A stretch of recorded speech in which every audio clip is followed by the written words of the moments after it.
जीव की दशा का वर्णन किया, कैसे स्त्री पुरुष का संयोग होता है, कैसे वो एक रात्रि में कलल बनता है, 5 रात्रि में बुदबुदा बनता है, 10 रात्रि में बेर के समान कठोर हो जाता है, 20 रात्रि में अंडे के समान हो जाता है, और 1 महीने में उसके सिर निकल आता है, दूसरे महीने में उसके हाथ पांव निकल आते हैं, तीसरे महीने में उसके नख, रोम, चर्म आदि धातुएं बनने लग जाती है, और चौथे महीने में वो सभी धातुओं से पुष्ट होने लग जाता है, 5वें महीने में उसे भूख और प्यास सताने लगती है, उसकी धातुएं भोजन ग्रहण करके पुष्ट होने लगती है, और 6ठे महीने में माता की दाहिनी कोख में वो झिल्ली पर लिपटा हुआ घूम करके भगवान से 7वें, 8वें, 9वें महीने में प्रार्थना करता है कि भगवान मैंने जो कर्म किए उसकी जो गति आपने मुझे ये नरक मलमूत्र का ये जो भांड दिखाया है ये मेरे ही योग्य थी।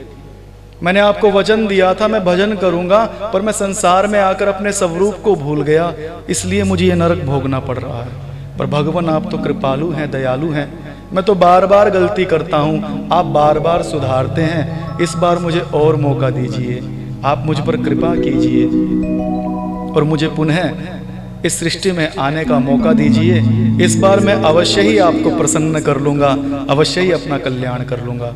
भगवान कृपा करते हैं। 10वें मास में प्रसव वायु के वेग से पुनः उस बालक का जन्म होता है। रक्त में सना हुआ उस बालक को धाई साफ करती है, उसका नालोच्छेदन होता है, घर में थाली बजाई जाती है, उसका एक नाम, एक जाति, एक वर्ग रख दिया जाता है, फिर वो अपने स्वरूप को भूल जाता है।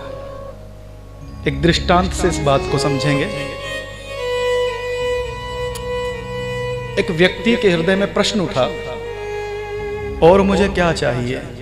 उसका जन्म हो गया। प्रश्न वही था, और मुझे क्या चाहिए? वो दूध पीने लगा, आहार लेने लगा। प्रश्न वही था, और मुझे क्या चाहिए? उसके लिए खेल खिलौने आ गए। प्रश्न वही था, और मुझे क्या चाहिए? वो अब विद्यालय जाने लगा था। प्रश्न वही था, और मुझे क्या चाहिए? उसने 5, 8, 10 और कक्षाएं उत्तीर्ण कर उच्च श्रेणी के पद को प्राप्त कर लिया। प्रश्न वही था, और मुझे क्या चाहिए? उसको अच्छी नौकरी लग गई, सुंदर गुण वाले स्वभाव वाली स्त्री पत्नी के रूप में मिल गई। प्रश्न वही है, और मुझे क्या चाहिए? संतान हो गई, उनका प्रतिपालन करने लगा। प्रश्न वही है, और मुझे क्या चाहिए? सामाजिक कार्यों को करता करता बूढ़ा हो गया। प्रश्न का उत्तर नहीं मिला, अब मुझे और क्या चाहिए? एक दिन वात पीत कफ से जर्जर हुआ, वृद्धावस्था में, मरणासन अवस्था में वह मनुष्य अपने आसन पर लेटा हुआ था कि सामने एक बिहारी जी की छवि थी। प्रबल वायु वेग चला, झोंका खाकर वो तस्वीर, वो छवि उसके हृदय पर आ जा गिरी। उसने उसे उठाया और फिर प्रश्न किया, और मुझे क्या चाहिए? उसका प्रश्न ही उसका उत्तर बन गया। कब? जब बिहारी जी महाराज मिले तब।